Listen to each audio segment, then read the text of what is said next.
Рамазан айынан кейін Шәуәл айы басталады. Бұл уақытта да ұстайтын ораза бар, 6 күндік. Не үшін ұстауымыз керек, бұның артықшылығы не, сауабы қандай, сол жайлы айта кетесіз ба? Және айт күні қателеспесем ұстауға болмайды, екі айт күні ешқандай ораза ұсталынбайды. Екі айт күні ораза ұстау харам. Біреу Рамазанда 30 күн ораза ұстадым, 31-ші күнде де ораза ұстай салайыншы дейтін болса, бәрібір қабыл емес ол. 31 күні ол айт. Міндет жоқ онда, ешқандай міндет жоқ, және ұстаймын деп өзінен өзі бір ниет ететін болса, ол харам. Ұстаймын десе, айттың 2-ші күннен бастап ұстамау міндет десеңізші. Ұстамау керек қайта, ұстамау міндет болады да. Айт күні ораза ұстау харам. Айт күні мұсылман аузы ашық болу керек. Айт деген мейрам, бір-бірінің үйіне айттайды, қонаққа барады, бір-бірін құттықтайды, жаңа көтеріңкі көңілмен дастархан шайын, тамағын ішеді, нанау істейді деген секілді, үйіне барып Құран оқиды. Ауыз ашық болу керек ол күні. Ал енді бұл айт күні деген Шәуәл айының бірі.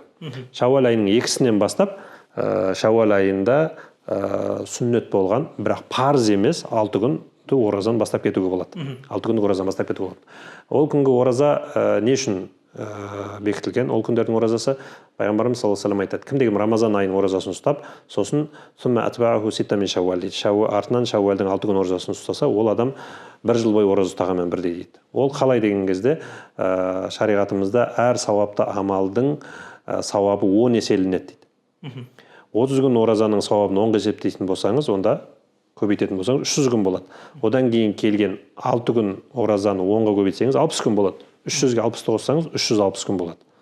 Адам деген ол жаңағы 360 күн ораза ұстай алмайды ғой. Бәріміз де ондай емеспіз ғой, 360 күн. Бірақ Алла тағала біздің 360 күн ораза ұстап, ораза ұстағандай сауабымыздың болғанын қалап тұр да. 6 күн оразаның сауабын 60 күн деп есептеп тұр да Алла тағала. 30 күн ораза ұстаған адам Рамазанда ол бір жылда 300 күн ораза ұстағанмен бірдей. Бірақ 60 күн қалып қалды бар жағында. Шариғат бойынша жыл 355 күннен тұрады. Алла тағала сол үшін Шәуәл айының 6 күн оразасын ұстасаңдар абзал деді, бірақ парыз емес. Ұстамаған адам күнә таппайды. Ол күндердің сауабын мен 60 күннің оразасы ретінде қабылдаймын деп жатыр да. Сөйтіп, сонда ораза ұстаған адам оразамен қосқан кезде Рамазанмен 360 күн болады. Бұл бірінші мәселе. Екінші мәселе, Рамазаннан кеткен оразаның кем-кетіктерін сол 6 күн толтырады. 6 күн толтырады. Мына парыз намаздарды оқиды ғой енді мұсылмандар да, бәріміз оқимыз. Парыздың алдында сүннет амалдар бар. Парыздың артында сүннет амалдар бар, кейбір сүннет намаздар бар. Осы сүннет намаздардың функциясы не? Парыз намаздардан кеткен қателіктерді толтырады. Тура сол секілді Шәуәлдің 6 күні осы секілді. Енді Шәуәлдің 6 күні ол Рамазан айы секілді 30 күннен тұрады. Осы 30 күннің күндердің ішінде ұстасаңыз болады. 6 күнді 30 күннің ішінде ұстаймыз, 30 күннің ішінде. Яғни айт күн ұстамайсыз, 29 күн қалды сізге. 29 күн қалды. Рамазаннан кейін 29 күн. Айттың 2-ші күннен бастап подряд 6 күн ұстап тастау керек деген шарт жоқ.